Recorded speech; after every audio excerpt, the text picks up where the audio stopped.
E aí, turma, beleza? Turma, vamos dar continuidade a nosso curso, né? E hoje a gente vai para a aula 3 de processo penal. Hoje a gente vai falar de ação penal. Vamos lá? Vamos dar uma revisada, né? Na aula passada a gente estudou o inquérito policial.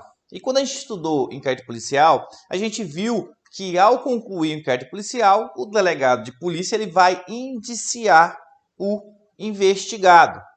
E quando ele indicia, ele manda o inquérito policial para o juiz e o juiz manda para o MP, nas ações penais públicas, e o MP ele vai fazer o quê? Ele pode oferecer denúncia, pode requerer novas diligências ou pedir o arquivamento se não tiver a justa causa. Tranquilo? Então é o seguinte, quando o MP quando ele verifica que existe a justa causa, vamos lembrar, justa causa, prova da existência do crime, indício suficiente de autoria. O que ele vai fazer? Ele vai oferecer denúncia. Beleza? Se oferecer denúncia, o que ocorre? O juiz pode ou não receber a denúncia. Se ele receber a denúncia, inicia o processo penal. E o processo penal ele vai iniciar com a ação penal. Então, a ação penal ele dá início ao processo penal. E como que vai iniciar? Quando que inicia a ação penal? Coloca aí, com o recebimento da denúncia. Então, com o recebimento da denúncia, iniciamos a fase processual. Saímos da fase pré-processual, que é o inquérito policial, e iniciamos a fase processual aqui na nossa persecução penal. Tranquilo? Então, a ação penal, ela inicia com o recebimento da denúncia. Tranquilo, gente? Vamos lá. Só que a ação penal vai ter algumas espécies de ação penal. É aqui que a gente começa, então, nosso estudo de ação penal. Vamos lá? Primeiro, a gente tem que dividir a ação penal em duas principais. Primeira ação penal que a gente tem é a ação penal pública. Ação penal pública. E a gente tem também a ação penal privada. Beleza. A gente tem a ação penal pública e a ação penal privada. Gente, qual a diferença entre a ação penal pública da ação penal privada? Vamos lá? Primeiro, ação penal pública, quem é o titular da ação? O titular é o MP, Ministério Público. Nas ações penais públicas, quem é o titular é o Ministério Público, que representa o quê? Que representa o Estado, beleza? E na ação penal privada, quem é o titular é o que a gente vai chamar de querelante. Gente, quem é o querelante?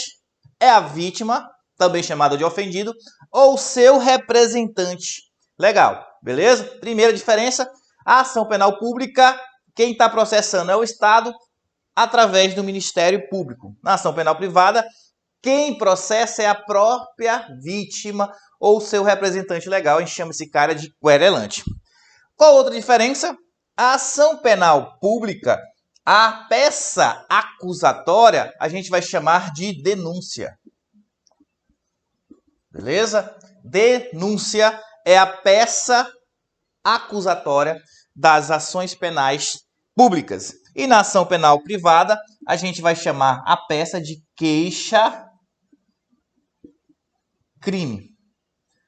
Queixa-crime. Então, toda vez que vocês ouviram falar de queixa-crime, a gente está falando da ação penal privada. Então, primeiro a gente está diferenciando essas duas espécies, pública e privada. Ação penal pública, quem é o titular da ação? Ministério Público. E a peça acusatória é a denúncia. Ação penal privada, a gente chama o titular de querelante, que é o próprio ofendido ou seu representante legal. E a peça a gente chama de queixa-crime. Beleza, gente? Vamos lá? Só que a ação penal pública e privada vai ter o quê? Vai ter outras espécies.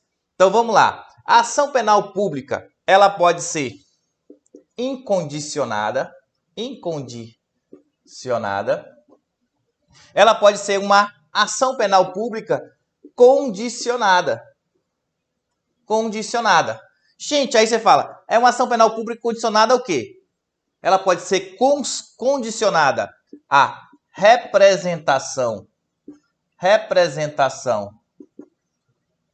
da vítima ou seu representante legal, ou pode ser uma ação penal pública condicionada à requisição do ministro da Justiça, a gente vai chamar de MJ, tá? Então, a ação penal pública pode ser uma ação penal incondicionada ou condicionada à representação da vítima ou requisição do ministro da Justiça. Aí tu vai perguntar, vamos lá, qual a diferença entre a ação penal pública incondicionada e da condicionada? Aí, gente, é o próprio nome diz. Se é ação penal pública incondicionada, ela não depende de nenhuma condição. Ou seja, o Ministério Público não precisa de que ninguém solicite, ninguém requisite para ele oferecer denúncia. Não precisa da representação da vítima. O Ministério Público ele pode oferecer a denúncia sem a representação do ofendido. Por isso que é incondicionada, o nome já te ajuda. Já a condicionada, ela precisa ou de representação da vítima ou de requisição do ministro da Justiça, e a gente vai ver daqui a pouco quais o crime que precisa de requisição do ministro da Justiça. Tranquilo, gente? Então essas são as espécies de ação penal pública. E também a gente tem as espécies de ação penal privada. Ela pode ser uma ação penal privada que a gente chama de exclusiva. Exclusiva. Também vocês podem ver com propriamente dita.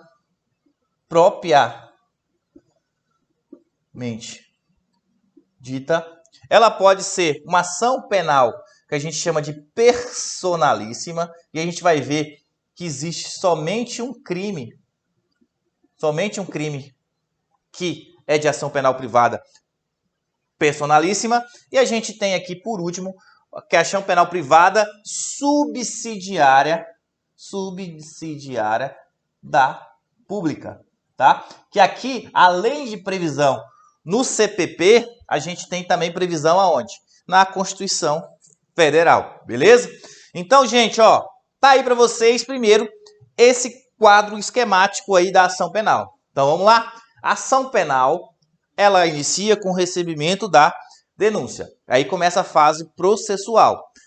Vocês têm a ação penal pública, onde o titular, o MP, e a peça denúncia. A ação penal pública, a gente tem aqui 3 espécies. A incondicionada, a condicionada à representação da vítima e a condicionada à requisição do ministro da Justiça. A ação penal, ela também pode ser privada, onde o titular é o querelante, a própria vítima, o ofendido, e a peça a gente chama de queixa-crime. Tranquilo, gente? E aí a gente tem as espécies. Exclusiva, propriamente dita, a gente tem a personalíssima ou a ação penal subsidiária da pública. Ação penal privada subsidiária da pública. Beleza, gente. Vamos lá. Aí você está perguntando, como que eu vou saber a ação penal de cada crime? Gente, aí é mais fácil do que parece. Como é que eu vou saber? Aí você vai saber o seguinte, ó. Nas ações penais privadas e na ação penal pública condicionada, coloca aí, ó. Na ação penal privada e na ação penal pública condicionada, vai ter o quê? Vai ter previsão legal, tá? Então, para mim saber se uma ação penal privada ou ação penal pública condicionada à representação é previsão legal. Então, é só olhar o quê? Olhar a própria lei. O artigo vai dizer que aquela ação é privada e também o quê? Vai ver lá no própria lei. Então, a lei ela vai indicar nesses casos. Vamos lá, então? Ah, professor, me dá um exemplo de uma ação penal privada. O exemplo que a gente tem é os crimes contra a honra de uma ação penal privada, né? Olha lá o artigo 138, 139, beleza? 140, os crimes contra a honra, injúria, difamação e calúnia. Beleza. Então, e uma ação penal pública condicionada à representação? O crime de ameaça lá do artigo 147 do Código Penal, ele é um crime o quê? Ele é um crime condicionado à representação. Beleza? De uma ação penal condicionada à representação. Por quê? Porque você for ver lá no artigo 147, o próprio artigo, ele fala isso, tá? Se você ver lá também no final lá dos crimes contra a honra, eles vão falar que lá precisa o quê? É mediante requerimento da vítima ou seu representante legal. Beleza. Então, quando for uma ação penal pública condicionada à representação e quando for ação penal privada, precisa o quê? Está na lei, tem previsão legal e a gente olha só o artigo. E quando então vai ser ação penal pública incondicionada? Quando eu vou saber? Aqui, gente, a gente fala que ela tem o quê? Coloca aí, ó, caráter residual, né? Caráter residual. O que é isso? Caráter residual. Quando uma ação penal não for nem privada e não for nem ação penal pública condicionada à representação, ela será incondicionada. Então, basicamente é o seguinte, quando a lei não falar nada de qual é a ação penal, ela será ação penal pública incondicionada. Professor, qual o crime? Gente, a maioria dos crimes são de ação penal pública incondicionada, beleza? Então aqui, gente, ó, a gente já, né, esquematizou a ação penal, a diferença de ação penal pública para privada. A gente viu a diferença, né, de ação penal pública para ação penal privada. E a gente viu aqui como eu saber qual crime, qual é a ação daquele crime. Então vamos só repetir para não errar mais. A ação penal privada e a ação penal pública condicionada à representação, a própria lei vai falar, tem previsão legal. Demos exemplos, crimes contra a honra, na ação penal privada, e o crime de ameaça, que é uma ação penal pública condicionada à representação. E a ação penal pública incondicionada, quando vai ser? Quando não falar nada. Quando você lê o artigo e não falar nada de ação, ela será pública incondicionada, que é a maioria dos crimes. Um exemplo, o crime de homicídio. Beleza? É só basicamente o seguinte, quando você fala de uma ação penal pública, o Estado tem interesse naquele crime. Então, por exemplo, o crime de homicídio é um crime grave. Então, o Estado tem interesse de processar aquela pessoa. Quando eu falo de uma ação penal privada, eu estou falando o seguinte, eu estou falando que aí o Estado ele vai deixar o próprio indivíduo, porque a gente está falando aqui não de um interesse público, e sim de um interesse mais individual de processar aquela pessoa. Beleza? Essa é a diferença. Gente, aqui a gente terminou as espécies de ação penal. No próximo, a gente vai ver cada uma de forma individual. A gente vai destrinchar a ação penal pública condicionada à representação, ação pública condicionada à requisição do ministro da Justiça e a ação penal privada e suas espécies, beleza? Então vamos continuar. Gente. Vamos lá? Agora a gente vai ver cada espécie de ação penal, não é isso? A gente viu a ação penal, as espécies, e agora a gente vai ver as informações importantes aí para concurso e OAB de cada espécie aí que a gente mostrou, tá? Beleza? Então vamos lá. A gente viu lá as espécies, quando a gente viu as espécies, a gente já falou da ação penal incondicionada. Então, o que você tinha que saber de ação penal incondicionada, já falou, beleza? A gente só vai ter que saber que a ação penal pública incondicionada ela tem caráter residual. Ou seja, quando a lei é silente, presume-se que essa ação é uma ação pública incondicionada. Tranquilo? Então agora a gente vai ver a ação pública condicionada à representação. A ação penal pública. Ação penal pública condicionada à representação. Beleza. Vamos lá, gente. Ação penal pública condicionada à representação. O que você tem que saber sobre a ação pública condicionada à representação? Vamos lá. A ação pública condicionada à representação, ela precisa de quê, gente? Ela precisa de uma representação de quem? Representação da vítima ou seu representante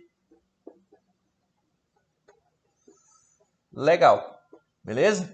A ação pública condicionada à representação, ela vai necessitar de uma representação da vítima ou do seu representante legal. Tranquilo?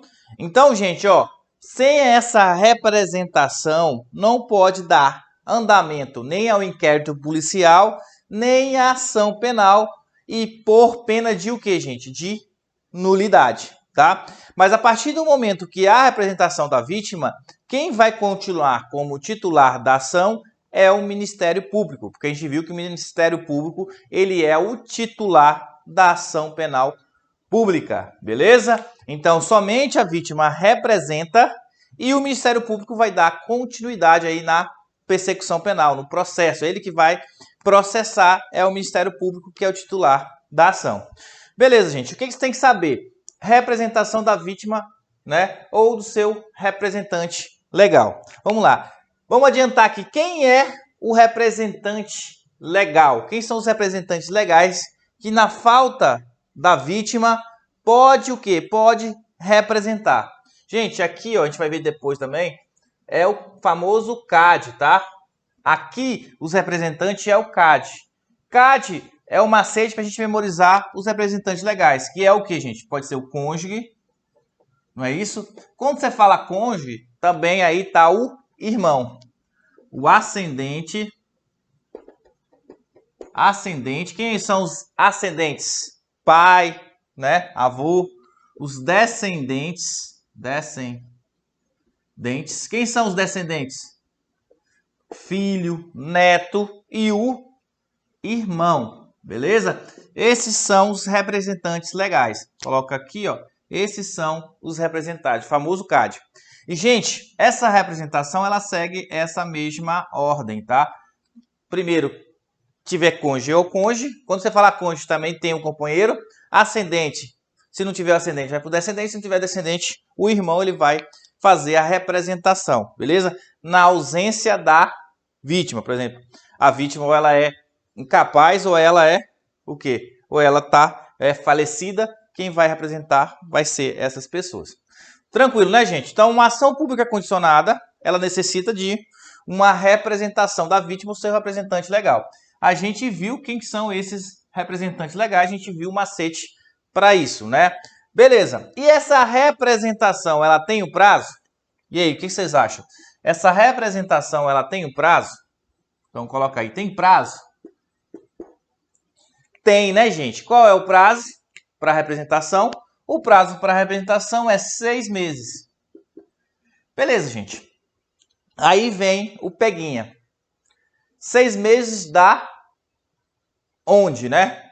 Aí você fala, 6 meses, você imagina que é do fato. E não, né? É 6 meses a contar do conhecimento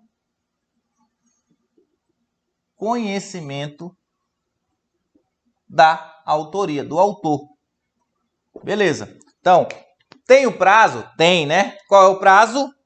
Prazo de 6 meses a contar, não do fato, cuidado, eles gostam de confundir, a contar do conhecimento do autor do fato.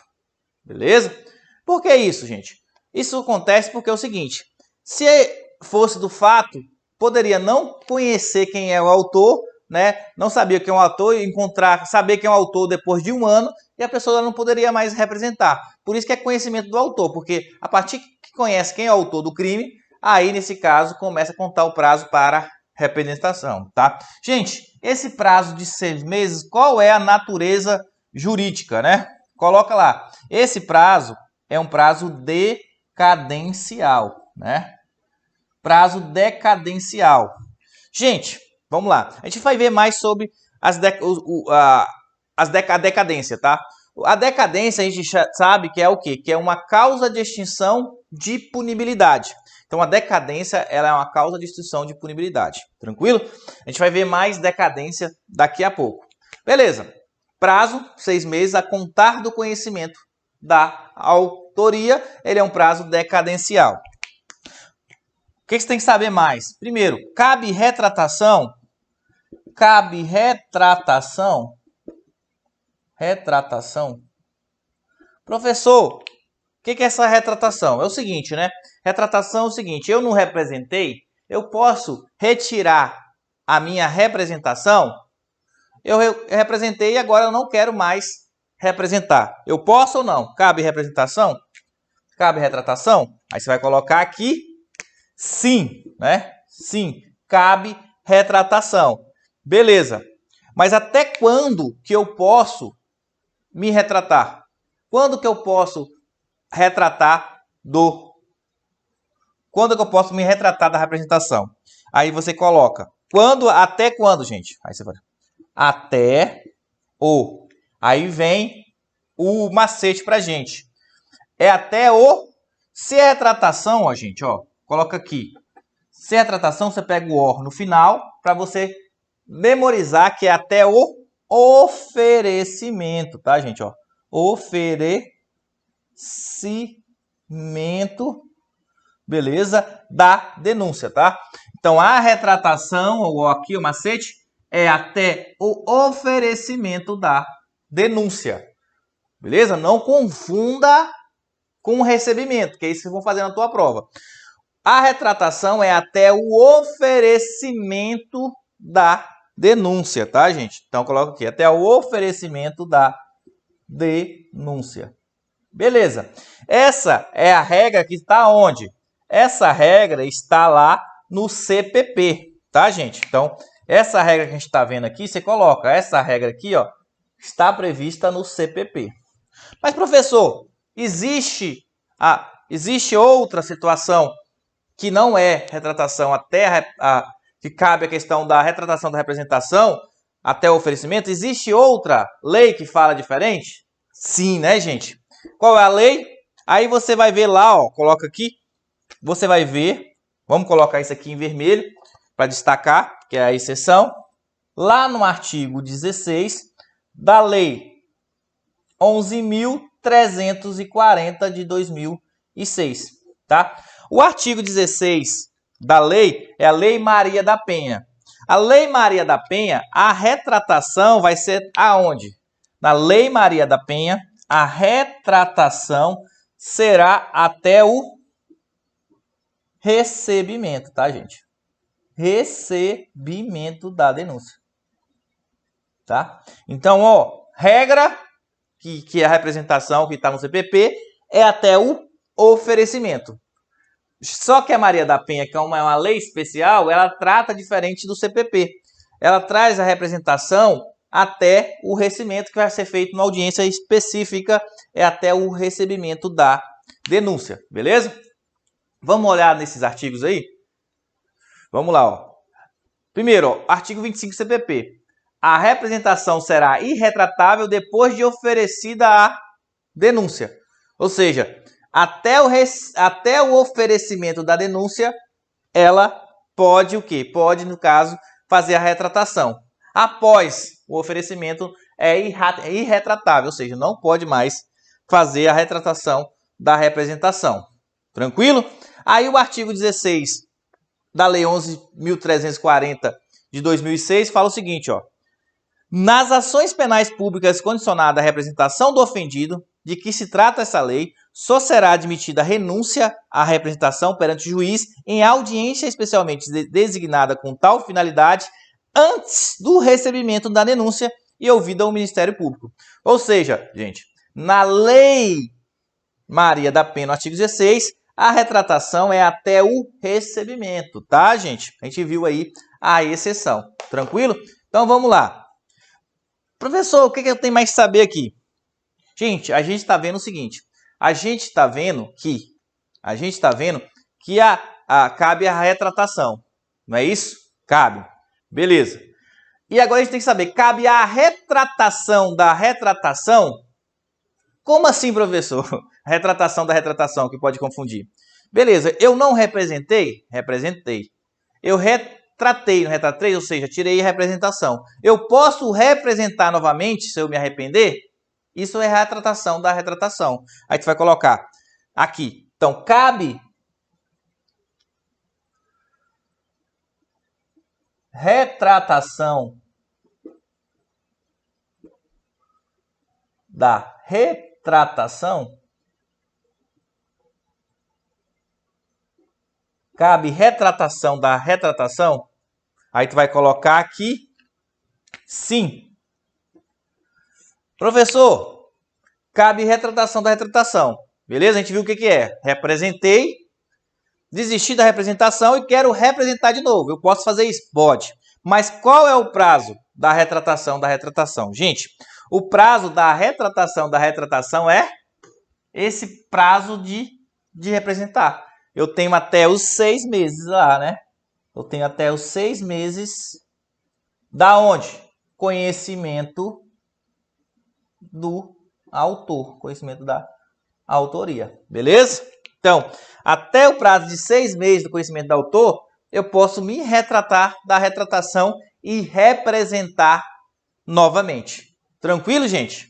Então, isso que vocês têm que saber quando eu falo de ação penal pública condicionada à representação do ofendido. Quem é que representa? A vítima, o seu representante legal. A gente viu que a representação ela é obrigatória nesses crimes. Tranquilo, gente? Prazo, 6 meses a contar do conhecimento da autoria. É um prazo decadencial esses 6 meses. Cabe retratação? Sim. Até quando? Até o oferecimento, isso o CPP. Tem exceção? Tem. Lei Maria da Penha, no seu artigo 16, fala que a retratação, nesse caso, nos crimes que é coberto pela Maria da Penha, é até o recebimento da denúncia. Beleza, eu representei, me retratei e quero representação novamente. Quero representar novamente. Então, cabe retratação da retratação? Aí tu colocou assim, 6 meses a contar do conhecimento do autor. Beleza? Professor, me fala um crime que é de ação pública condicionada à representação. Um dos mais conhecidos, gente, é o artigo 147 de ameaça. Só que a gente tem uma alteração que foi feita pela lei anticrime, que foi o crime de estelionato, tá? O crime de estelionato, antigamente, ele era um crime de ação pública incondicionada. Agora, o crime de estelionato, ele é um crime de ação penal pública condicionada à representação. Vamos ler lá, ó. Parágrafo 5º. Somente se procede mediante representação. Beleza, isso é regra. Então, o crime de estelionato hoje, ele precisa da representação da vítima ou do seu representante legal. Só que alguns crimes, a lei traz que o quê? Que vai ser de ação pública incondicionada ainda, tá? Então, via de regra, o estelionato, ele é um crime de ação penal pública condicionada à representação. Só que algumas situações aqui, que ele vai falar que não, opa, esse crime, estelionato contra essas pessoas aqui, ainda vai continuar uma ação pública incondicionada. Vamos ver? Salvo. Primeiro, a administração pública direta ou indireta, beleza? Então, com crime contra o município, estado, autarquias e etc.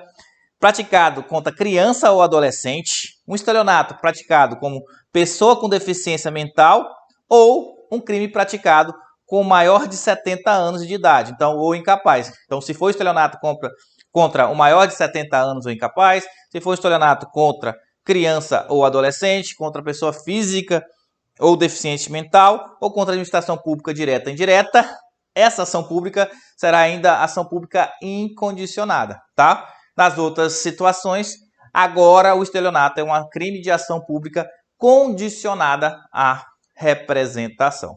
Tranquilo, gente?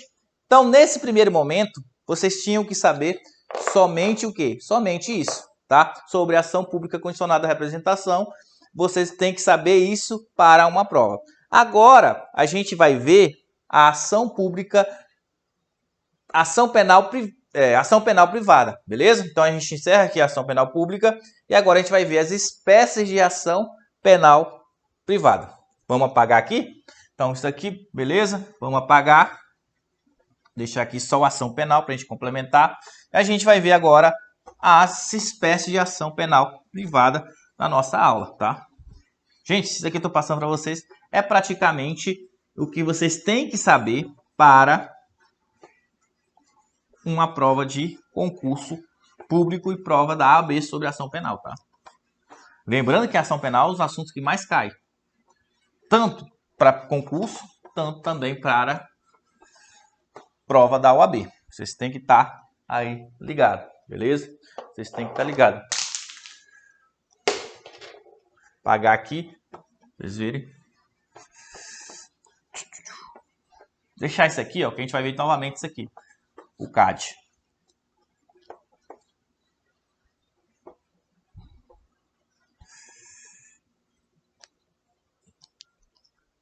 Vamos lá.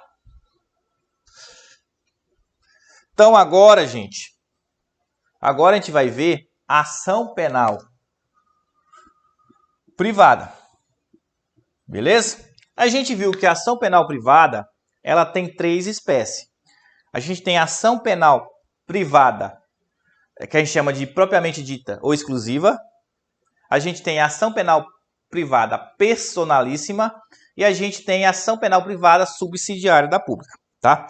Nesse primeiro momento, a gente vai ver a ação penal privada, coloca aí, ó, exclusiva barra propriamente dita, tá? Beleza. E a gente vai ver a diferença dela para a ação penal privada. A gente vai ver a diferença da ação penal privada exclusiva ou propriamente dita para a personalíssima, tá? E a gente tem ainda, que a gente vai ver daqui a pouco, a gente vai ver a outra espécie. São 3 espécies de ação penal. Exclusiva, propriamente dita, personalíssima e ação penal privada subsidiária da pública. Beleza. Então, isso aqui a gente vai ver, né, daqui a pouco. A gente vai precisar do quadro todo para explicar. Mas nesse primeiro momento eu quero que vocês entendam qual a diferença entre a ação penal privada exclusiva, propriamente dita, qual a diferença para a personalíssima, tá? Então você vai saber isso nesse primeiro momento. Então, qual é a diferença? Gente, basicamente, ó, a ação penal privada exclusiva, ela o quê? Ela não, você vai colocar, a ação penal pública exclusiva propriamente dita, cabe o quê? Cabe representação legal. Representação legal. Ou seja, o que é isso? Na ação penal privada exclusiva ou propriamente dita, na falta da vítima ou do ofendido, também chamado de ofendido, pode os representantes legais oferecer uma queixa-crime, tá? Digamos que a vítima de um crime contra a honra, ela falece. Beleza, quem pode representar? Quem pode ir lá oferecer a queixa, quer dizer, é os representantes legais. E a gente já viu, quem são os representantes legais? O CAD, né, gente? Ó, o CAD são os representantes legais, a gente já viu. Então, quando a vítima, por exemplo, falecer, quem pode representar no lugar dele? Primeiro, o cônjuge. Ah, não tem um cônjuge. O ascendente. Ah, não tem um ascendente. O descendente. Ah, não tem um descendente. O irmão. Lembrando que segue essa ordem de representação. Beleza?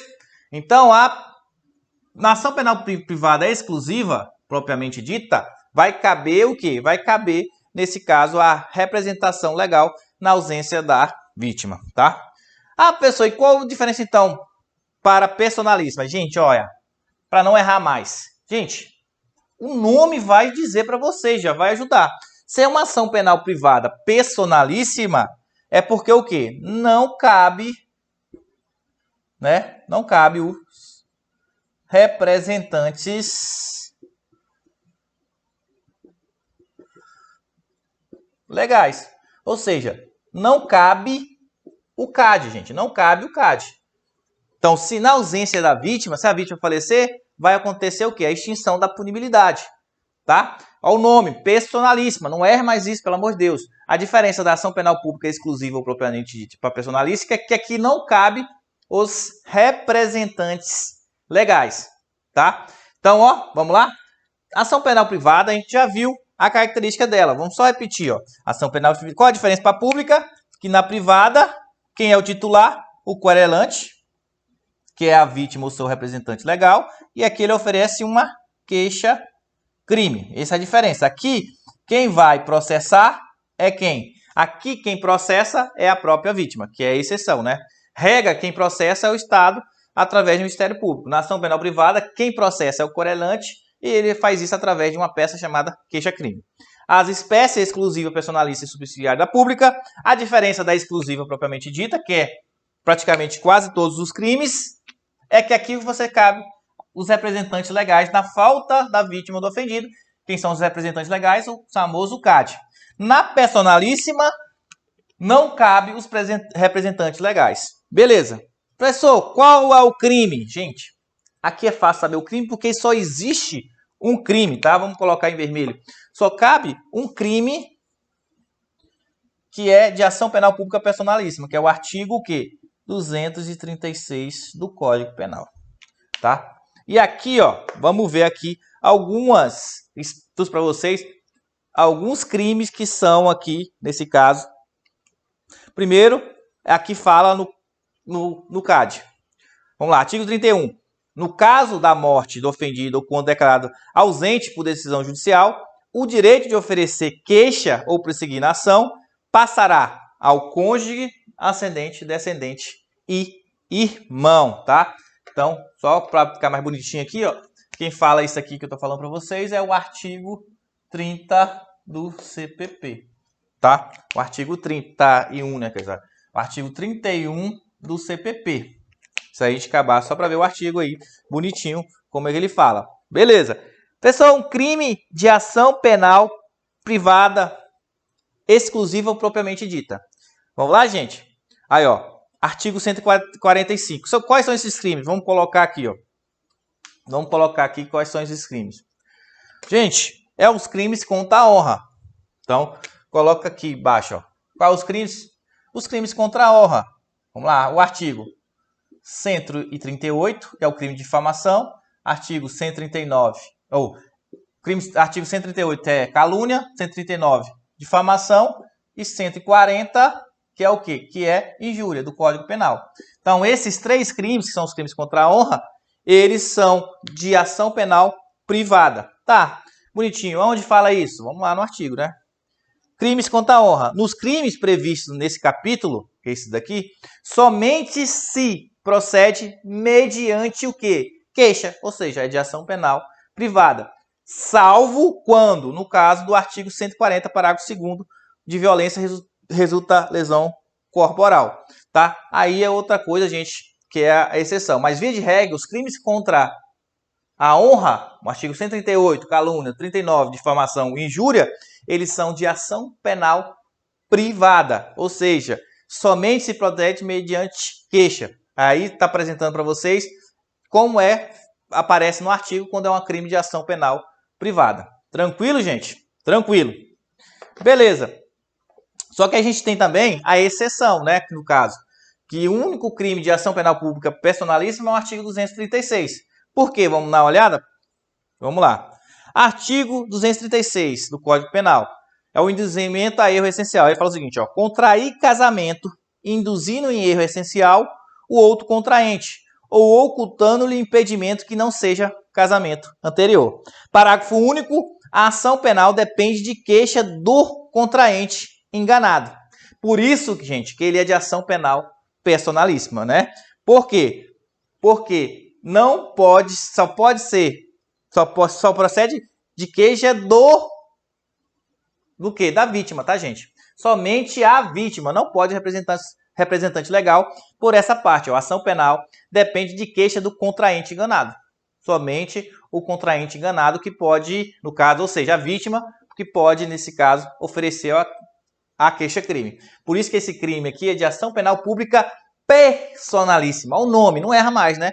Personalíssima, somente a vítima pode oferecer a queixa-crime, tá? A queixa-crime. Beleza? Professor, e a ação penal pública ou ação penal privada subsidiária da pública, tá? Que é uma previsão constitucional. A ação penal pública a ação penal privada subsidiária pública a gente vai ver agora, tá, gente? Agora a gente vai ver a ação penal privada subsidiária da pública para complementar os nossos estudos, tá? Então essa a gente viu a diferença entre a primeira exclusiva da personalíssima. Vamos continuar.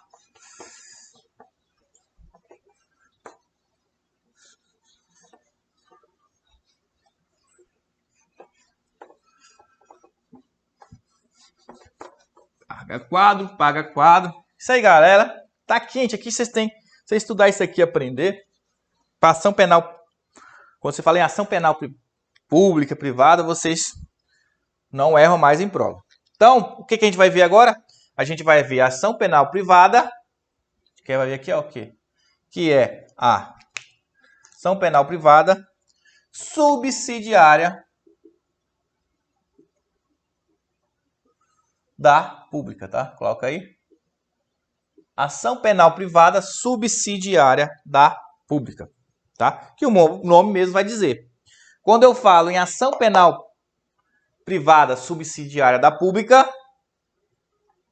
eu estou falando o seguinte, que se o Ministério Público ficar inerte por determinado tempo, pode a vítima, o seu representante legal, oferecer uma ação penal privada, uma queixa-crime subsidiária da pública.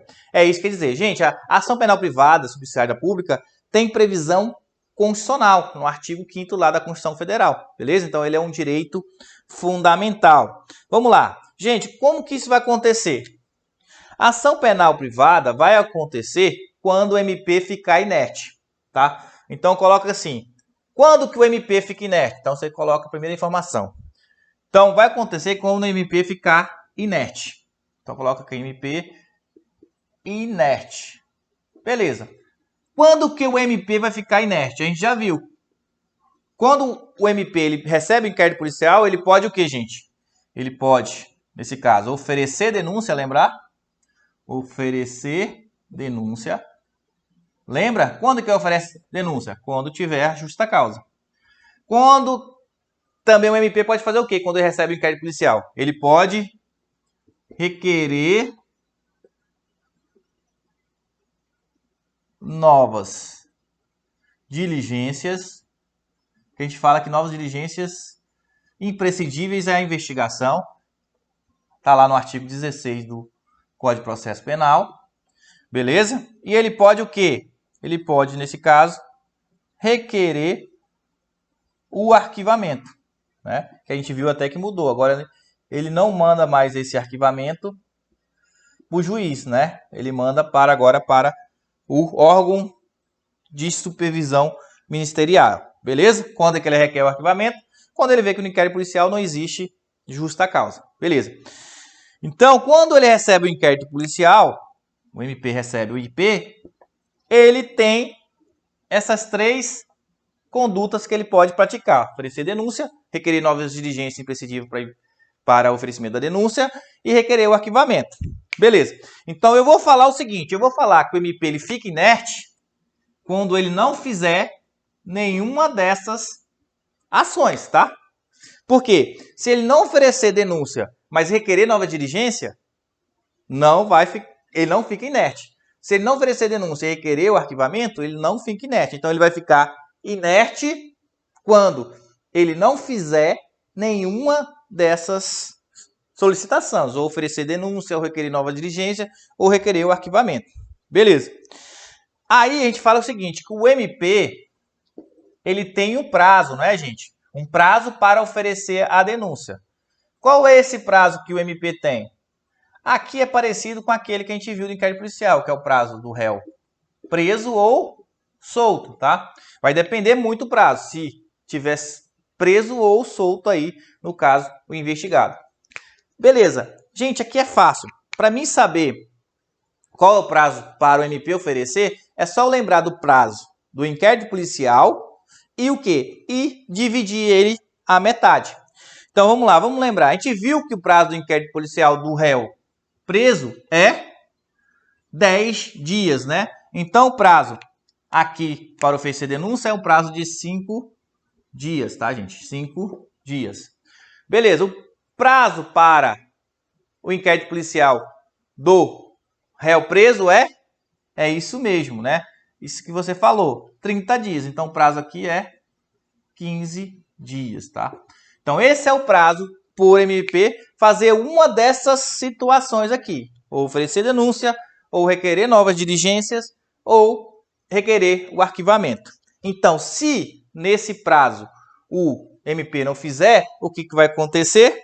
Vamos lá? Então, vamos lá. Vamos ler primeiro onde que fala esse prazo do MP. Vamos lá. Artigo 46. O prazo para oferecimento da denúncia, estando um réu preso, será de 5 dias, contada a data em que o órgão de Ministério Público recebeu os autos do inquérito policial, e de 15 dias se o réu estiver solto ou afiançado. É o que a gente colocou aqui. Aí ele ainda fala, último caso, se houver devolução do inquérito à autoridade policial, conta-se-á o prazo, a data que o órgão do Ministério receber novamente. Então, se ele requerer nova diligência, o prazo ele é o quê? Ele vai ser, nesse caso, interrompido e depois volta a contar quando ele receber novamente, tá? Esse aqui que fala o prazo para oferecimento da denúncia, tá? Vamos lá? Beleza. Então, vamos fazer uma linha de tempo para entender o seguinte, ó. Vamos fazer maior aqui para ficar mais interessante. Então, ó. Beleza. Então, a gente viu o seguinte, ó. Coloca aí. Aqui a gente tem o prazo para o MP fazer o quê? Para o MP, né, prazo, é o prazo para o MP oferecer denúncia. Qual é o prazo? Coloca aí. Então, o MP, ele tem um prazo para oferecer denúncia, que na verdade é fazer uma dessas 3 situações. Se o MP, digamos que passar esse prazo aqui, e o MP, se passar esse prazo, não oferecer denúncia, o que vai ocorrer? Vai passar o prazo, passa para quem? Passa para o ofendido, né? Passa para o ofendido ou os representantes legais, tá? Então, passa para o ofendido. Se nesse prazo aqui, o MP, que é esse prazo que a gente viu, não oferecer denúncia, o prazo vai passar para quem? Para o ofendido ou seu representante legal. Beleza? Beleza. Agora, qual o prazo que terá o ofendido para oferecer a queixa-crime, substituta aí da ação penal pública? Então, qual o prazo que vai ter para o ofendido oferecer a ação penal privada, para oferecer a queixa-crime no lugar do MP? É o prazo de... É isso mesmo, gente. 6 meses, tá? É o mesmo prazo que a gente viu lá para a representação. Prazo de 6 meses para o quê? Para, nesse caso, oferecer queixa-crime. Tá? Então, ele vai ter 6 meses para oferecer a queixa-crime. E qual é a natureza desse prazo? Ele é decadencial. Decadencial. Beleza? Decadencial. Vamos lá. Gente, passa-se 6 meses e a vítima não oferece uma queixa-crime subsidiária da pública. O que vai ocorrer? O prazo volta para quem? O prazo volta para o MP, tá? O prazo vai voltar para o MP. O prazo volta para o MP. Beleza. O prazo volta para o MP. E agora o MP ele vai ter qual prazo? Ele vai ter o prazo até a prescrição do crime, tá? Ele vai ter até a prescrição do crime para oferecer a denúncia, tá? Beleza? Beleza. Gente, vamos lá. Ocorre o seguinte, vocês têm que saber ainda. Então, vamos lá. Só repetir, ó. O MP tem um prazo para oferecer denúncia, que é esse prazo que a gente viu, para ele fazer alguma dessas situações. Se ele não fizer, o prazo passa para quem? Passa para o ofendido ou representante legal oferecer uma queixa-crime subsidiária da pública. Beleza? Com esse prazo, 6 meses, que é um prazo decadencial. Se, nesse caso, o ofendido não oferecer a queixa-crime, volta para o MP. Ele vai ter qual prazo? Até a prescrição do crime. Tranquilo até aqui? Tranquilo, né? Porém, é o seguinte, ó. Nesse prazo que tem a queixa-crime, como o MP é o titular da ação, né? como o MP ainda é o titular da ação penal, ele pode o quê? Ele pode tomar alguns atos, ele pode fazer alguns atos, beleza? A gente chama isso aqui de o quê, gente? A gente chama isso de litisconsórcio, tá? Litisconsórcio entre quem? Litisconsórcio entre o MP e a vítima, tá? Então vamos ver o que então que o MP ele pode fazer aqui no caso, quais os atos que pode praticar o MP? É o que a gente vai ver agora, tá? Então coloca aí, ó. Será admitida ação penal privada nos crimes de ação pública, se essa não for intentada no prazo legal. Beleza? É o que fala, é o que a gente acabou de ver aqui. Se até o prazo legal não foi na ação pública não foi oferecida denúncia, vai caber o quê? Ação penal privada, tá? Beleza, isso a gente já viu. E ele fala o seguinte: cabendo ao Ministério Público, então aqui, ó, nesse prazo de 6 meses aqui de oferecer queixa de crime, caso o ofendido ele oferece uma queixa-crime, como o Ministério Público é titular ainda da ação penal, ele pode fazer alguns atos. Vamos lá, quais esses atos? Caber ao Ministério Público aditar a queixa, então ele pode aditar a queixa, se ele achar que não é suficiente, falta algum requisito.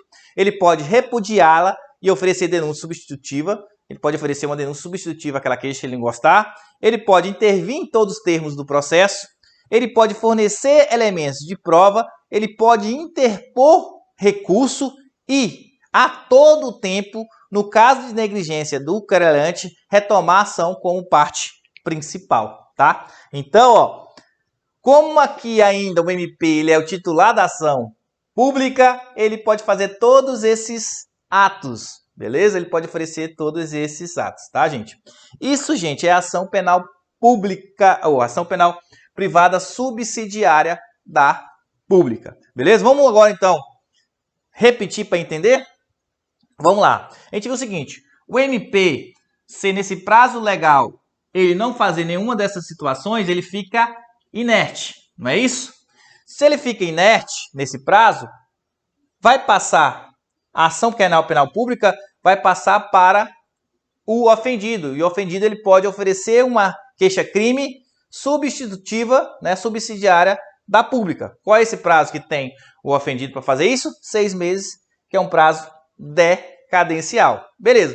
Se nesses 6 meses o Ministério Público não, ou se o ofendido nesses 6 meses não oferecer a queixa-crime, o passo volta para o MP, que agora o MP tem até a prescrição do crime. Mas o seguinte,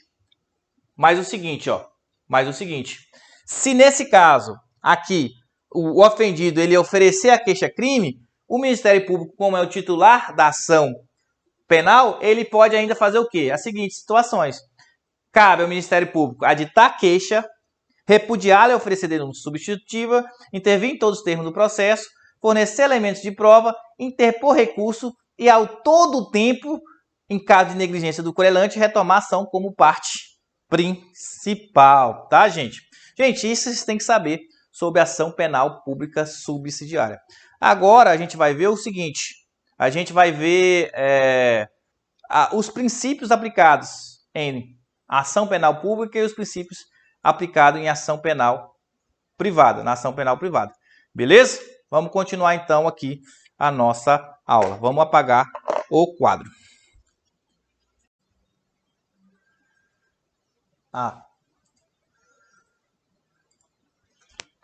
Então vamos apagar aqui, gente. Vamos apagar. Beleza? Para a gente agora ver os princípios.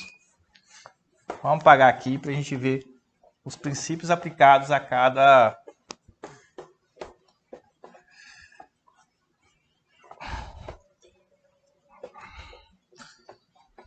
Vamos ver os princípios aplicados a cada ação penal, tá? Beleza?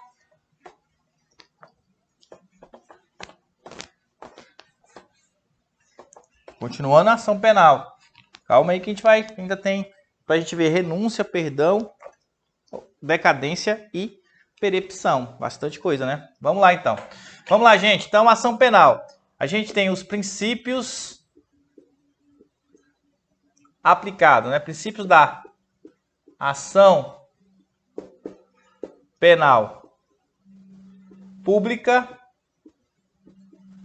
Beleza? E a gente tem os princípios aplicados, né, da ação penal privada. Então agora a gente vai ver isso aqui, ó. Você corta aqui, mais ou menos aí, né? Ficou legal, mas vamos lá. Então a gente tem os princípios da ação penal pública e os princípios da ação penal privada. Então quando eu falo da ação penal pública, você tem o princípio da obrigatoriedade. Beleza? Você tem o princípio da obrigatoriedade. Quando eu falo na ação penal privada, princípio da facultatividade, tá, gente? Facultatividade. Então, beleza? Quando eu falo aqui, obrigatoriedade, e aqui eu falo que ela é facultatividade ou a gente fala que ela é facultativa, tá? Facultativa, beleza? Por que nesse caso aqui é obrigatória? Porque se tiver a justa causa, o MP, na ação penal pública, se tiver justa causa, o MP é obrigado a oferecer o que, gente? É obrigado a oferecer denúncia, tá? Então, o MP é obrigado a oferecer denúncia quando houver a justa causa. Já aqui, quando eu falo na ação penal privada, é facultativa, porque aqui a gente fala o querelante, né? Querelante não é obrigado a oferecer a queixa crime, tá? Beleza? Então, quando eu falo aqui, ó, princípio da ação penal pública, obrigatoriedade, porque o MP é obrigado a oferecer denúncia. Já na ação penal privada é facultativo, porque o querelante não é obrigado a oferecer a queixa-crime, mesmo se houver justa causa, mesmo se houver justa causa. As ações penais privadas, a gente está falando de um fórum aí mais de privativo dele, ele oferece ou não. Já aqui que a gente está falando que é interesse do Estado na ação penal pública, o MP, se tiver justa causa, ele é obrigado a oferecer a denúncia. Beleza? Quando eu falo aqui também, eu falo que a ação penal pública ela é indisponível, tá? Indisponível. Já aqui na ação penal privada ela é disponível, tá? Indisponível e disponível. Beleza? Por que a ação penal pública ela é indisponível? Ela é indisponível porque o MP, né? Ela é indisponível porque o MP ele não pode desistir da ação. O MP não pode desistir da ação, beleza? Uma vez oferecida denúncia, o MP não pode desistir da ação. Isso tá no artigo, gente, isso aí tem artigo, o artigo 42, lá no CPP fala isso, beleza? Então, é indisponível porque o MP não pode, nesse caso, depois que ele oferece, desistir da ação. Ah, professor, mas se ele vê pelas provas que o cara não praticou o crime, ele pode pedir a absolvição, tá, gente? O MP não é obrigado a acusar, não, pedir a condenação. Ele pode pedir a absolvição. É disponível. Por que que é disponível? Né? Porque, nesse caso, o querelante pode desistir da ação, tá, gente? Beleza? A gente vai ver que pode ser a renúncia ou o perdão, a gente vai ver a diferença e o momento de cada um. Então, o querelante aqui, o ofendido, ele pode desistir, beleza, da ação. Já o MP, não, beleza? Então, outra característica, coloca aí, divisibilidade, princípio da divisibilidade, tá? Beleza? Nesse caso, quando eu falo ação penal, indivisibilidade. Vamos lá. Por que quando eu falo na ação penal pública, eu falo divisibilidade? Por que, gente? Porque nesse caso, pode-se aqui na ação penal, o MP, digamos que tem 2 pessoas que estão sendo investigadas, né? Em concurso de pessoas. O MP, ele pode o quê? Ele pode, nesse caso, desistir contra um, ele pode pedir o arquivamento. Ele pode pedir, nesse caso, requerer o arquivamento de um dos autores e continuar com o outro. Por isso que a gente fala que é o princípio da divisibilidade. Mas quando eu falo na ação penal privada, é indivisível por quê? Porque se eu tiver duas pessoas que estão acusadas de praticar o crime, né? Se eu tiver 2 acusados, se eu desistir contra um, eu tenho que desistir contra o outro. Por isso que é o princípio da indivisibilidade, tá? A gente vai falar mais sobre isso quando a gente falar de renúncia e perdão judicial, tá? Então aqui é divisibilidade, porque se eu desistir, eu posso desistir da ação, eu posso pedir o arquivamento contra um e continuar com o outro, na ação penal pública, beleza? E aqui não, na ação penal privada, se eu desistir contra um, também vai se estender aos outros acusados, beleza, gente? Tranquilo, né? E aqui na ação penal pública, né, a gente tem outro princípio aí, ó, oficialidade, tá? Oficialidade. Por que é oficialidade? Porque o MP, ele é um órgão oficial, né? MP, órgão oficial do Estado, né? Representa o Estado. Beleza? Beleza, tá? Gente, então vamos lá? Vamos repetir aqui essa tabela para a gente ver os princípios aplicados a cada ação penal. Princípio da ação penal pública, obrigatoriedade. Por quê? Porque o MP é obrigado a oferecer denúncia quando tiver justa causa. Facultativa na ação penal privada, porque o querelante ele não é obrigado a oferecer queixa-crime. Indisponível, porque o MP na ação penal pública, porque não pode desistir da ação. É disponível na ação penal privada, porque o querelante ele pode desistir da ação. Divisibilidade. Por que divisibilidade? Porque o MP ele pode oferecer denúncia contra um e pedir o arquivamento de outro acusado, beleza? Já aqui, ó, na ação penal privada, o querelante é obrigado a oferecer contra os dois a queixa-crime. Se ele desistir de um, se estende ao outro. Aqui é a questão, princípio da oficialidade, porque na ação penal pública, o MP, ele é o que, gente? É um órgão do Estado, ele é representante do Estado, beleza?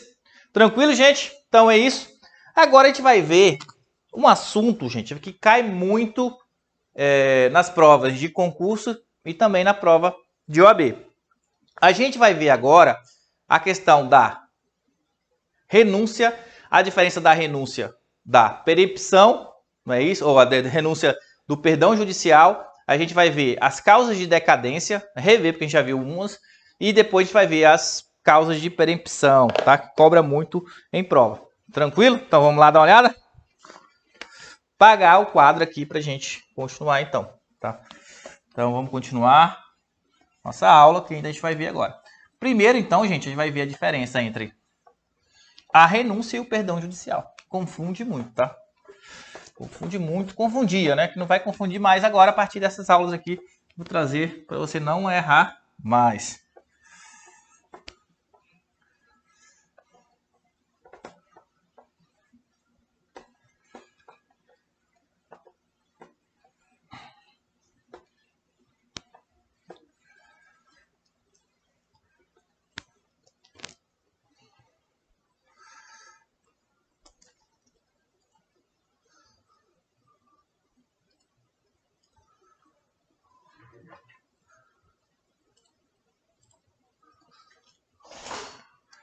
Não, meu filho é doido.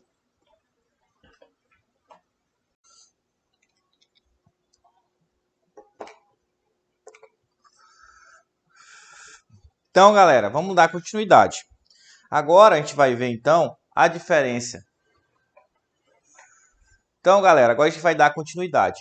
Agora a gente vai ver a diferença entre renúncia e perdão. Vamos lá? Então, vamos colocar aqui a renúncia. A gente vai fazer uma tabela para diferenciar.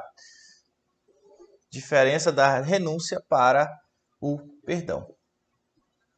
Beleza? Para o perdão. Então, isso que a gente vai ver agora. A gente vai aqui colocar quais são as diferenças entre os dois. Perdão, beleza? Qual o perdão? Aqui a gente está falando perdão do ofendido, tá? Não vai confundir com o perdão judicial. O perdão judicial é outra coisa, beleza? Então agora a gente vai ver aqui as características de cada um. Gente, o que é renúncia e o que é perdão? São formas quando a gente não falou que quando a gente falou lá em princípios da ação penal privada, a gente falou que nesse caso, na ação penal privada, poderia nesse caso a vítima desistir da ação penal? Beleza. E ele pode desistir através do quê? Ele pode desistir através da denúncia ou através do perdão judicial. Ele pode, então, desistir das duas formas. Então, vou ver algumas características. Primeiro, característica da renúncia. A renúncia, então, elas são o quê? A renúncia, qual é a natureza jurídica da renúncia? É uma causa o quê? De extinção, extinção de punibilidade. Beleza? É uma causa de extinção de punibilidade. Tá onde isso, professor? Tá lá no artigo 107 do Código Penal. O perdão judicial também é uma causa de extinção de punibilidade, tá? A natureza jurídica dos dois. Se você for pegar o artigo 107, você vai ver lá a renúncia e o perdão judicial. Os dois são formas de extinção de punibilidade. Ele extingue a punibilidade, é a consequência da renúncia e do perdão judicial. Beleza? Os dois também, a renúncia só vale para ação penal, o que, gente? Ação penal privada, tá? Só se aplica na ação penal privada. Beleza? Só se aplica na ação penal privada. Os dois. Tanto o instituto da renúncia como o instituto do perdão judicial somente se aplica na ação penal privada. Beleza? Essas duas características, elas são o quê? Elas são comuns aos dois. Os dois são causa de extinção de punibilidade, os dois só se aplica na ação penal. Só se aplica na ação penal privada. Beleza? Sabendo isso, a gente vai ver então agora alguma diferença. A renúncia, ela é unilateral. A renúncia, ela é unilateral. Pessoal, o que quer dizer que a renúncia é unilateral? Se você renunciar se a vítima renunciar contra o acusado, se ela renunciar contra o investigado, não precisa do aceite, não precisa da concordância nesse caso, da vítima. Beleza? Vamos lá? Então, digamos que você vai lá e pratica um crime contra a honra, né? Você calunia alguém. Você imputa um fato falso a uma pessoa. Nesse caso, a vítima, ela pode renunciar, beleza? Nesse caso, a vítima, em vez de te processar, ela pode renunciar. Essa renúncia, ela pode ser tanto expressa como tácita, que a gente vai ver daqui a pouco. Beleza? Se ela renuncia à questão da ação penal, o que ela renuncia? Se ela desiste da ação penal, não precisa do aceite do acusado. Beleza? Então, por isso que eu digo que ela é unilateral. Se eu desistir da ação, se eu desistir de processar a pessoa, nesse caso, não precisa do aceite do investigado. Já aqui, no perdão judicial, ele é bilateral, tá? Bilateral. Por que ele é bilateral? É bilateral porque no perdão eu preciso, se eu desistir da ação penal, eu preciso do aceite. Aqui é bilateral porque aqui nesse caso eu preciso do aceite do investigado, beleza? Do acusado. Tranquilo? Aqui, se nesse caso eu entrei lá com ação penal privada, com a queixa-crime contra a pessoa que praticou um crime de calúnia. Beleza. Iniciou a ação penal. A ação penal ela iniciou. Se eu desistir no perdão judicial aqui, o que vai acontecer? Eu preciso que o acusado concorde. Se o acusado não concordar com o perdão judicial, o processo continua. Por que essa diferença? Porque o perdão é bilateral e porque a renúncia é unilateral? Porque aqui já se iniciou a ação penal, não é? É uma diferença que tem da... Coloca aqui. É uma diferença que tem também da renúncia. Qual a diferença básica da renúncia, então?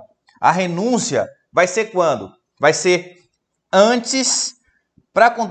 O que é a renúncia? A renúncia é a desistência antes do quê? Antes do início da ação penal, beleza? Lembra que a ação penal ela inicia com recebimento da denúncia.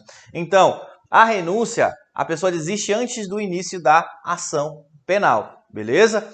Já aqui, ó, o perdão do ofendido, a pessoa desiste quando tiver o quê? Quando já iniciada a ação penal, né?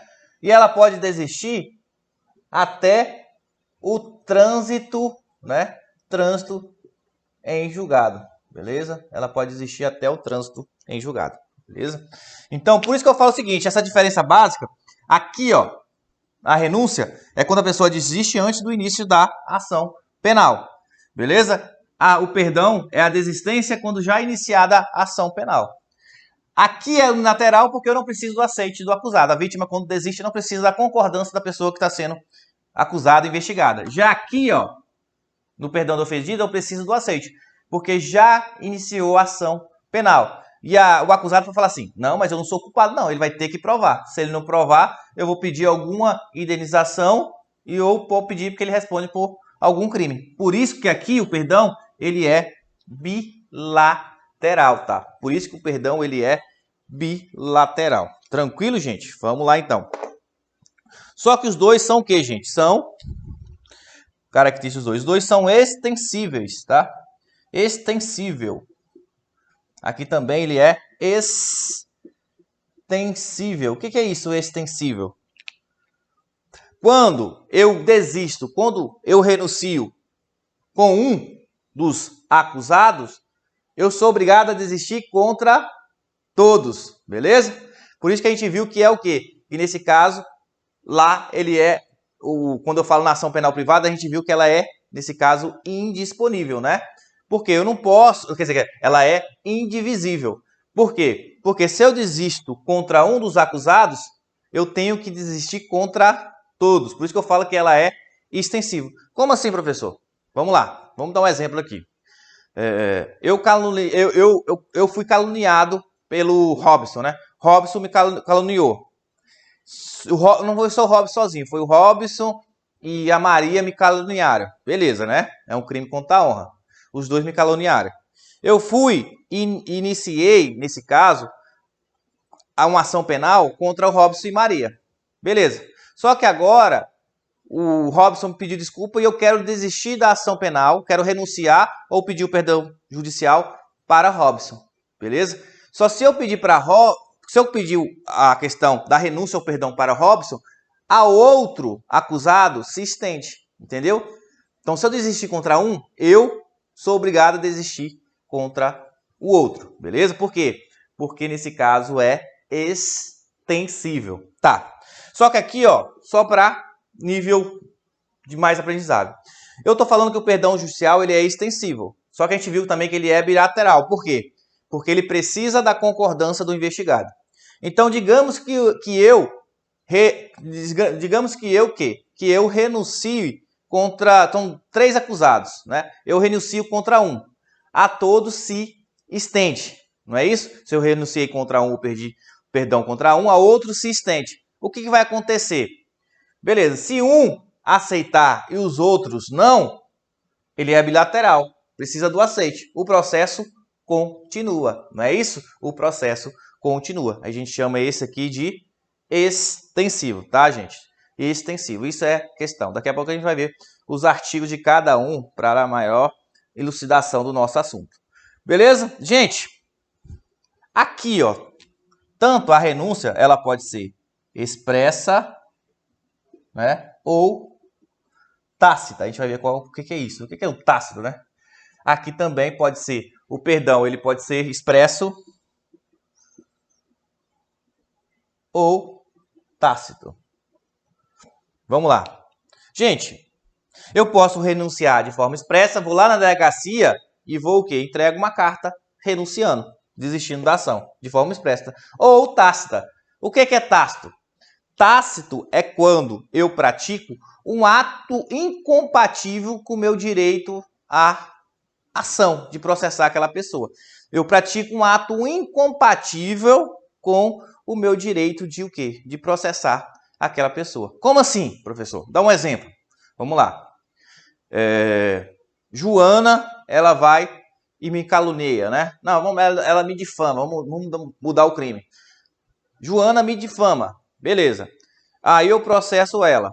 Passa um tempo, eu e Joana nos apaixonamos e nos casamos. Ou seja, quando eu caso com Joana, eu estou praticando um ato que é incompatível, que é o direito de processar ela.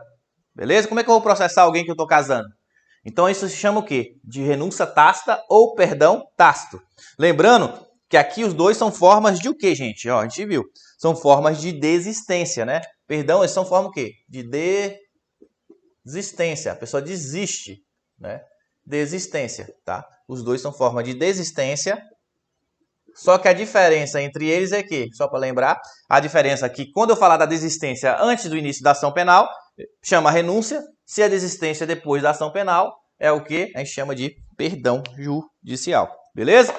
Viram aí, gente? Então vamos só dar aquela revisada básica entre renúncia e perdão judicial. Então vamos lá. Quando eu falo na ação penal privada, né, uma ação o quê? Somente pode ser feito a renúncia e o perdão. Na ação penal privada são formas de natureza jurídica de extinção, de punibilidade, né? A renúncia é unilateral, porque quando eu desisto, né? Quando eu desisto contra a pessoa, quando eu renuncio contra a pessoa, se tiver mais de um acusado, a todos se estende, beleza? Já o perdão bilateral precisa, nesse caso, ou seja, o lateral aqui, né, não é isso, né? O unilateral porque preciso do aceite, eu preciso do aceite da outra, da acusação, né? Quando a vítima ela desiste, quando a vítima renuncia, ela não precisa do aceite do acusado. Já o perdão é bilateral, eu preciso da concordância do aceite do acusado. Aqui a renúncia, a diferença é que a desistência é antes do início da ação penal, o perdão é após iniciada a ação penal e pode existir até o trânsito em julgado. Os dois são extensíveis, por quê? Porque a renúncia ou o perdão, quando tem mais de um acusado, se eu renunciar contra um, a todos se estende, pode ser expresso ou tácito.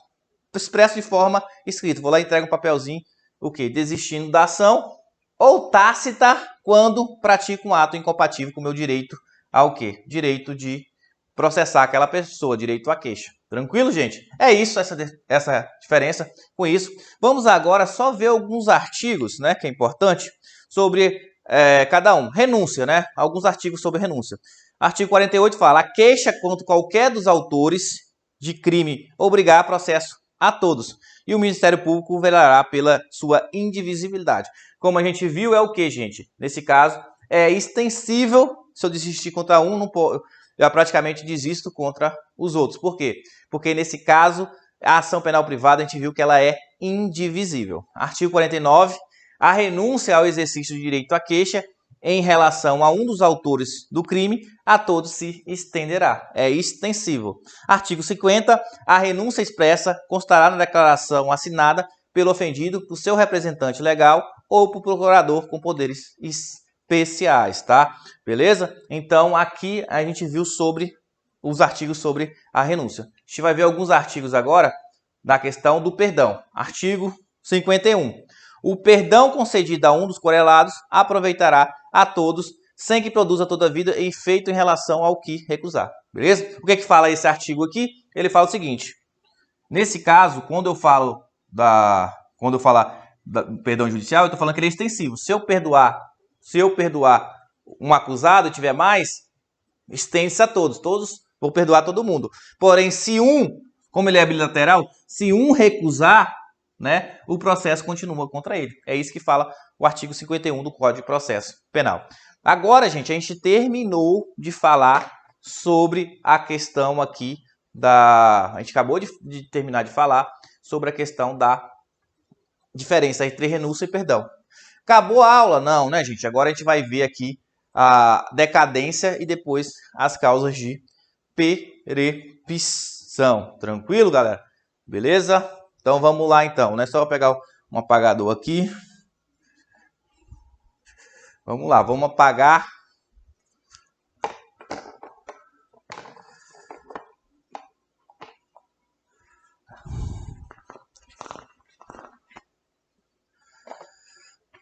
Vamos apagar aqui e continuar. Então, renúncia de perdão, tranquilo. Vamos continuar aqui.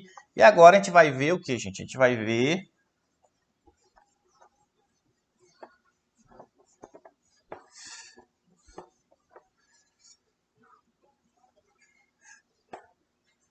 A gente vai ver agora as formas de decadência e perempção, tá? Decadência e perempção.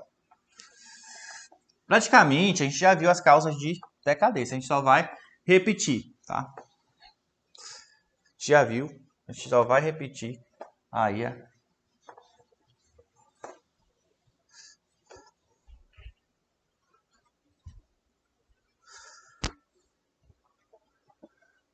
gente só vai repetir. Então vamos ver aqui. O que a gente vai ver agora? Decadência. Beleza? E as causas de perempção. Beleza? Decadência e perempção. Então agora a gente vai ver as causas de decadência e perempção, tá? Vamos lá então? Gente, decadência. Primeiro, a decadência só é... Vamos lá. A decadência, nesse caso, ela é uma causa... Qual é a natureza jurídica dela? É uma causa de extinção de punibilidade também, tá? Aonde fala isso? É lá no artigo 107 do Código Penal. Beleza? Então, basicamente é o seguinte. Eu tenho prazo na ação penal privada, na ação penal condicionada à representação e na ação penal privada subsidiária da pública, né? Que aqui é o mesmo prazo, que é o prazo de 6 meses. Se nesses 6 meses eu não iniciar lá o processo, eu não processar a pessoa nesse prazo de 6 meses, se eu não representar, se eu não requerer nesse prazo, o que vai acontecer? Vai ser extinta a punibilidade. Então, decadência é a perda do direito, né? É a perda daquele direito pelo quê? Pelo tempo, porque eu não agi naquele tempo, beleza? Então, a gente já viu. Quando vai ser, então? A gente viu o seguinte, ó. Quando eu falo na ação penal, primeira causa de decadência, ação penal pública condicionada à representação da vítima, né? Da vítima ou seu representante legal. Na ação penal pública condicionada à representação da vítima, qual é o prazo? É o prazo de 6 meses, tá? A contar conhecimento da autoria. Beleza. Então é o seguinte, ó. Esse prazo de 6 meses a contar da autoria, né, na ação penal pública condicionada à representação da vítima, a gente já viu isso quando estudou ação penal pública condicionada à representação da vítima, ele é um prazo decadencial. É uma causa de decadência que vai dar a extinção da punibilidade, beleza? Já, se perder esse prazo, gente, já era. É a perda do direito de ação. Tranquilo? Quando eu falo aqui no prazo, quando eu falo na ação penal, quando eu falo na ação penal privada, quando eu falo na ação penal privada, beleza? Eu tenho também o prazo de o quê, gente? 6 meses para requerer, beleza? Contra aquela pessoa. 6 meses também, contar também, gente, do conhecimento da autoria. Beleza? Então, ação penal privada, 6 meses a contar do conhecimento da autoria. Se nesses 6 meses eu não requerer o inquérito policial, se eu não for lá e acusar aquela pessoa, o que vai acontecer? Também vai ocorrer a decadência e a extinção da punibilidade, a perda do direito de processar, beleza? Eu não posso processar mais aquela pessoa pelo aquele crime, tá? Isso que ocorre. Vamos lá. E a gente viu também, ó, na ação penal privada subsidiária da pública, beleza? Na ação penal privada subsidiária da pública, quando o MP ele fica inerte no prazo de oferecer denúncia, qual é o prazo para a vítima oferecer uma queixa-crime substituta da ação penal pública? Ele tem o que também, gente? 6 meses, né? A gente viu. Ele tem 6 meses a contar do passado prazo do Ministério Público e iniciar lá a oferecer a denúncia. Ele tem 6 meses, beleza? E esse prazo de 6 meses também é um prazo decadencial, tá? Então, a decadência a gente já viu, a gente só está repetindo ela aqui para ficar mais fixado. Então, a decadência, que é uma causa de extinção de punibilidade, a decadência é nos 6 meses a contar do conhecimento da autoria para representar. Se nesses 6 meses não representar, ocorre a decadência, a perda do direito. Esses 6 meses conta da conhecimento da autoria, né, gente? Não do fato. Na ação penal privada, o prazo é 6 meses a contar do conhecimento da autoria. Eu tenho que ir lá requerer lá o início do inquérito policial, beleza? E na ação penal privada, subsidiária da pública, quando termina o prazo de oferecer denúncia no MP, pode o ofendido oferecer uma queixa-crime substituta da denúncia, né? Substituta da ação penal. Então, ele tem 6 meses para isso quando termina o prazo do Ministério Público, tá? Se em 6 meses ele não oferecer uma queixa-crime substituto, o que ocorre? A decadência e o prazo volta para o MP, tá? Essas são as causas, então, gente, de decadência. Tranquilo? Vamos ver que a gente tem um artigo aqui falando sobre o percepção. Ó, artigo 38 do CPP. Salvo disposição em contrário, o ofendido ou seu representante legal decairá decadência no direito de queixa ou de representação se não exercer dentro do prazo de 6 meses, contado ao dia em que vier saber quem é o autor do crime. No caso do artigo 29, que é a ação penal privada subsidiária da pública, no dia que se esgotar o prazo para o oferecimento da denúncia. Então, a gente viu todas essas causas de decadência previstas aí no artigo 38 do CPP. Tranquilo, gente? Então, vamos lá. Gente, agora a gente vai ver a perempção, né? O que é perempção, professor? A gente vai ver agora o que seria a perempção. Perempção, gente, é a perda do direito. É a perda do direito à ação que acarreta a extinção da punibilidade, provocada por alguma inércia no processo, né?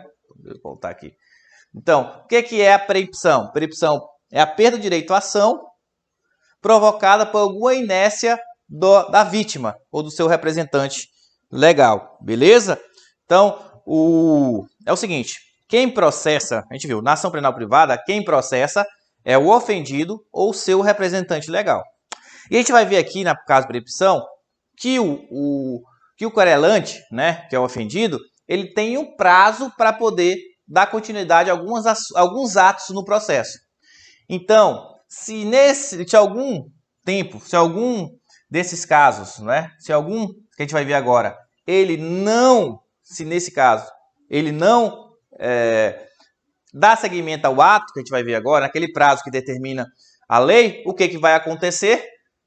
Vai acontecer que o quê? Que essa ação ela vai ser perempta, tá? Perempta. E a perempção também, ele vai ser uma causa de extinção de punibilidade, tá?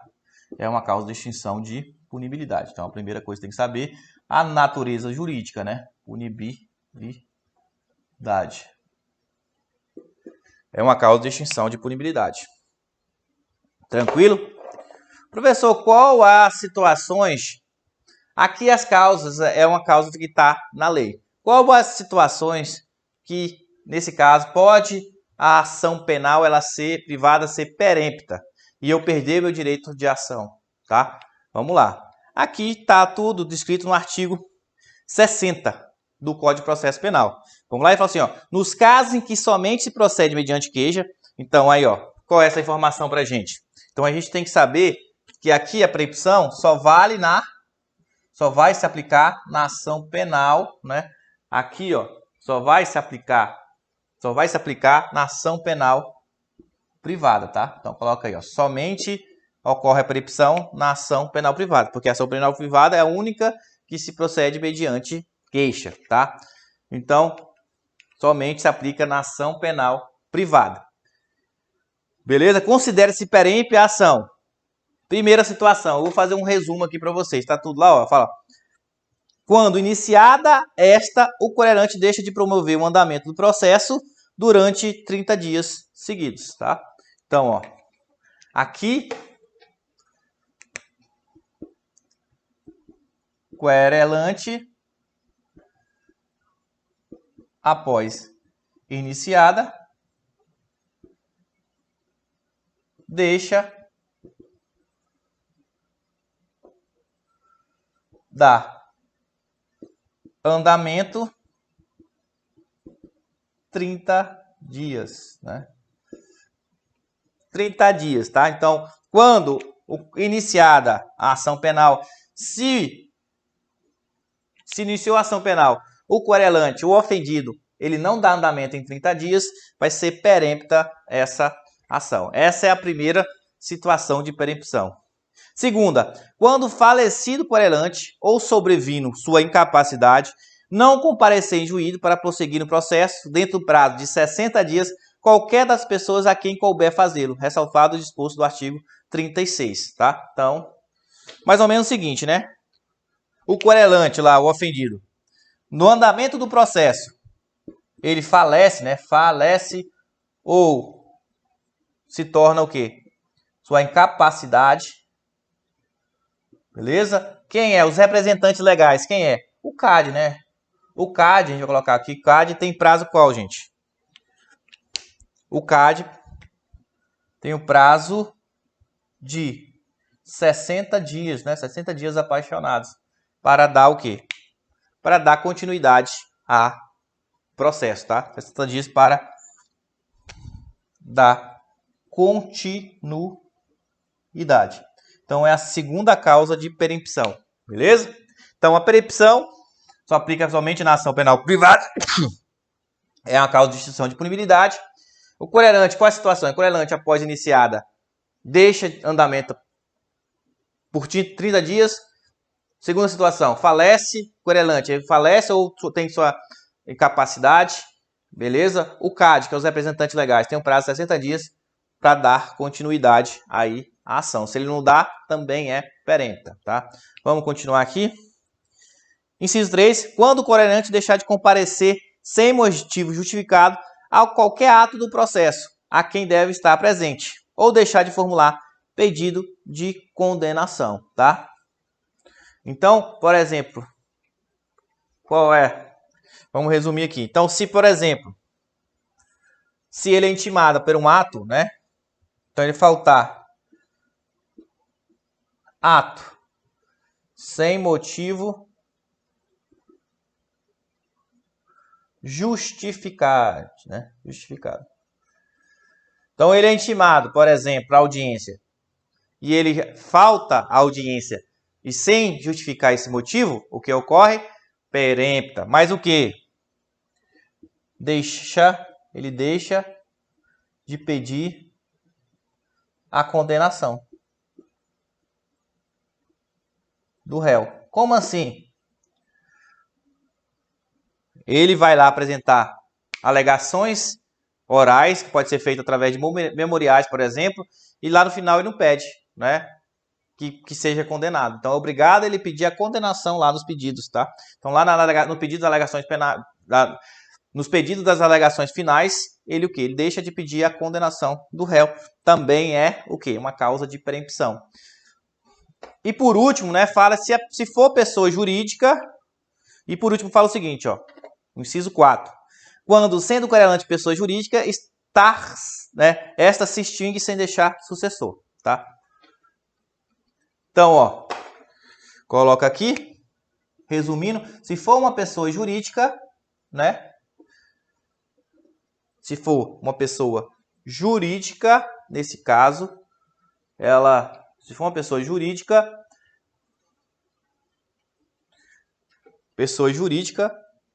se for pessoa jurídica, extingue a pessoa jurídica, né? Sem deixar sucessor. Beleza? Beleza, né, gente? Então, ó, galera. Então, a gente viu a decadência, as causas de decadência e preempção. Então, a decadência, vamos repetir agora aquela revisão para colocar na cabeça. Decadência é uma causa de extinção de punibilidade. Beleza? Na ação penal pública, a representação da vítima. Prazo, 6 meses a contar do conhecimento da autoria. Se passar esse prazo de representação, decadência. Ação penal privada, 6 meses contado o conhecimento da autoria. Se não oferecer queixa-crime nesse prazo, o ofendido decai o prazo. Na ação penal privada subsidiária da pública, tem 6 meses a partir do quê? Da partir que passa o prazo para o MP oferecer denúncia.